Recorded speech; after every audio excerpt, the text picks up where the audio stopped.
দেশ জুড়ে চলছে ছিনতাই, ডাকাতি, জুলকারনাইন সায়েরের 10 পরামর্শ। রাজধানীসহ সারা দেশ জুড়ে চলছে লুটপাট, ছিনতাই, ডাকাতি, মারামারিসহ ধর্ষণ, হত্যা। জনজীবন হয়ে উঠেছে আতঙ্কিত। বর্তমান আইনশৃঙ্খলা পরিস্থিতি প্রায় ভঙ্গুর। এ পরিস্থিতি উন্নয়নে কিছু পরামর্শ দিয়েছেন প্রবাসী সাংবাদিক জুলকারনাইন সায়ের। শুক্রবার 31 জানুয়ারি সামাজিক যোগাযোগ মাধ্যম ফেসবুকে এক স্ট্যাটাসে এসব পরামর্শ দেন তিনি।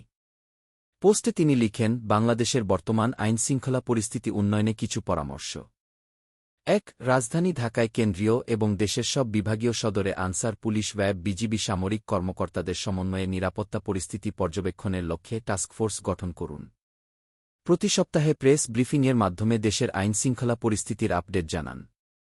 ২. নিরাপত্তা বাহিনীর কার্যকলাপে যে কোনো ধরনের রাজনৈতিক হস্তক্ষেপ বন্ধ করুন। থানার ওসি সহ যে কোনো গুরুত্বপূর্ণ পদায়নে কর্মকর্তার যোগ্যতা, বলিষ্ঠ নেতৃত্ব এবং সততাকে প্রাধান্য দিন। প্রয়োজনে এনএসআই নিরাপত্তা ছাড়পত্র গ্রহণ করুন। কোনো দল বা গোষ্ঠীর সুপারিশ নয়। ৩. আওয়ামী লীগ সমর্থক বা সংশ্লিষ্ট হলেই কাউকে গ্রেফতার, হয়রানি বা মিথ্যা মামলায় জড়ানো থেকে বিরত থাকুন। আওয়ামী লীগ সংশ্লিষ্টদের ব্যবসা প্রতিষ্ঠান, বাসস্থান এবং পরিবারের সদস্যের যদি নিরাপত্তা ঝুঁকিতে থাকে, তাদের সুরক্ষা নিশ্চিত করুন। ৪. গুরুত্বপূর্ণ এলাকা এবং স্থাপনায় টহলের মাত্রা বৃদ্ধি করুন।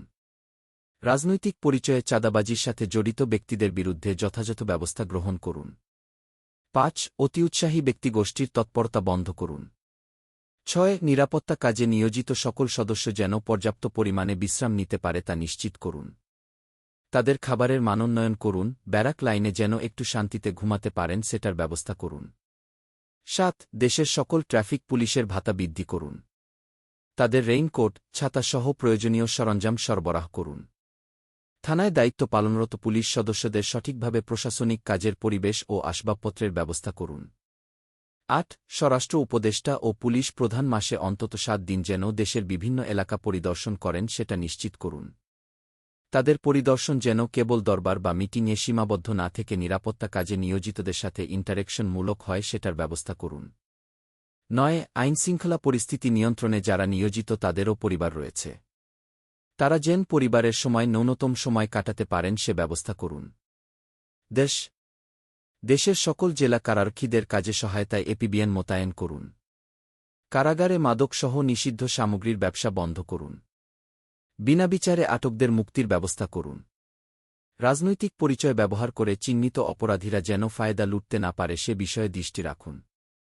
কারাবন্দীদের খাবারের মানোন্নয়ন করুন।